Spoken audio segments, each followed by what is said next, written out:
بسم اللہ الرحمن الرحیم اللہ اللہ اللہ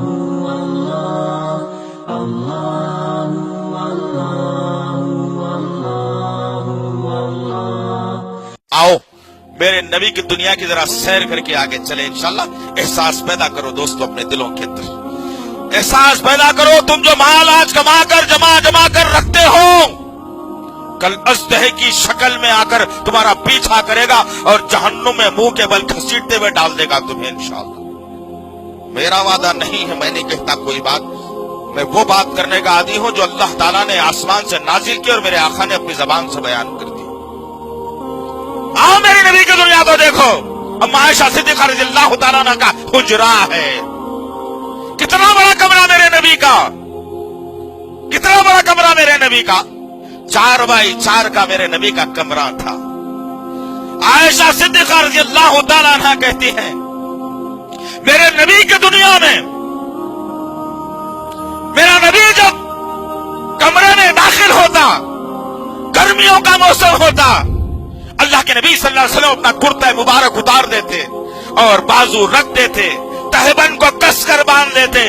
میرے نبی کا نورانی چمکتا ہوا جسم میری امت کی ماں دیکھتی عائشہ صدیقہ رضی اللہ تعالی عنہا۔ حجرے کا پردہ گرا دیا جاتا، میرا نبی دیوار کو ٹیک لگا کر بیٹھنے کی کوشش کرتا۔ امت کی ماں کہتی ہے جب میرا نبی دیوار کو ٹیک لگا کر بیٹھتا تو اطمینان حاصل نہیں ہوتا اسے۔ اطمینان نہیں حاصل ہونے کی وجہ کیا تھی؟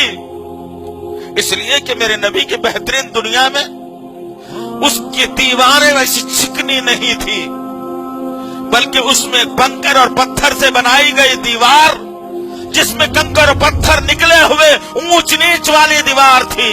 اما عائشہ صدیقہ رضی اللہ تعالیٰ عنہ کہتی ہے کہ جب میرا نبی دیوار کو ٹیک لگا کر بیٹھتا اور پتھر چبھنا شروع ہوتے تو دیوار چھوڑ کر بیچ میں آ جاتے، اور میں نبی کی پیٹھ کو دیکھتی تو کیا ہوں کہ وہ کنکریوں کے جو ہے خطرناک گڑے پڑے ہوئے نشانات میری نبی کی پیٹھ پر اتر جاتے۔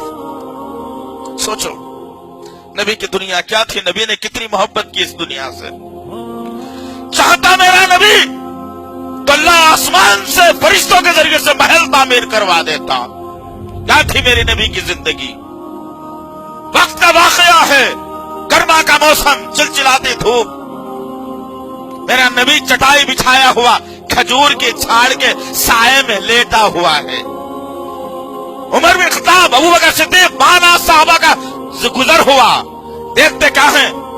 نبی کا تہبند بنا ہوا ہے اور اوپر کا کرتا نکلا ہوا ہے۔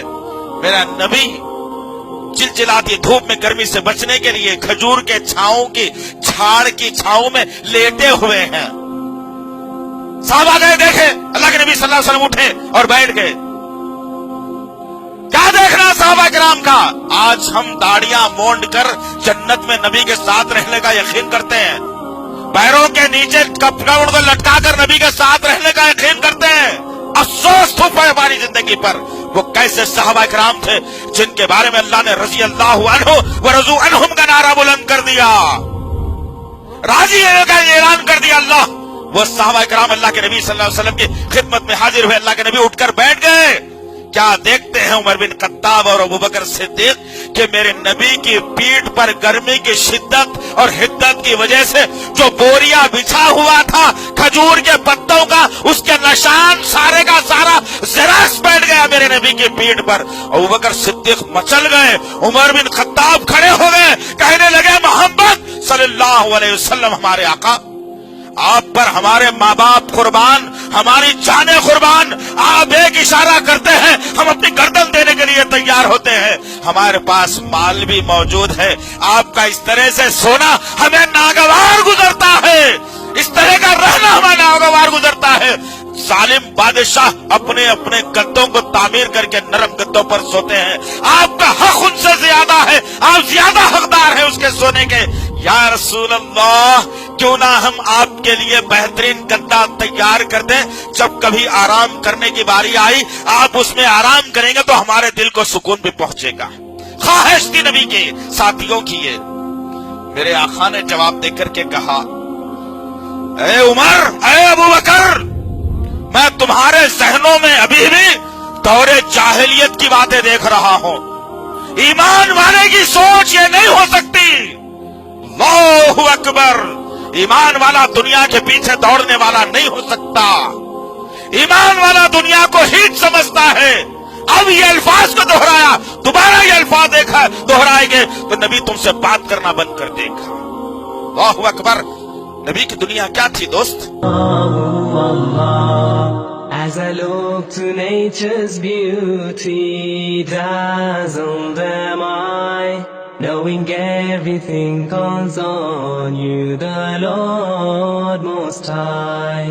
الله الذي يهدينا جميعا, الله الذي نعتز به جميعا.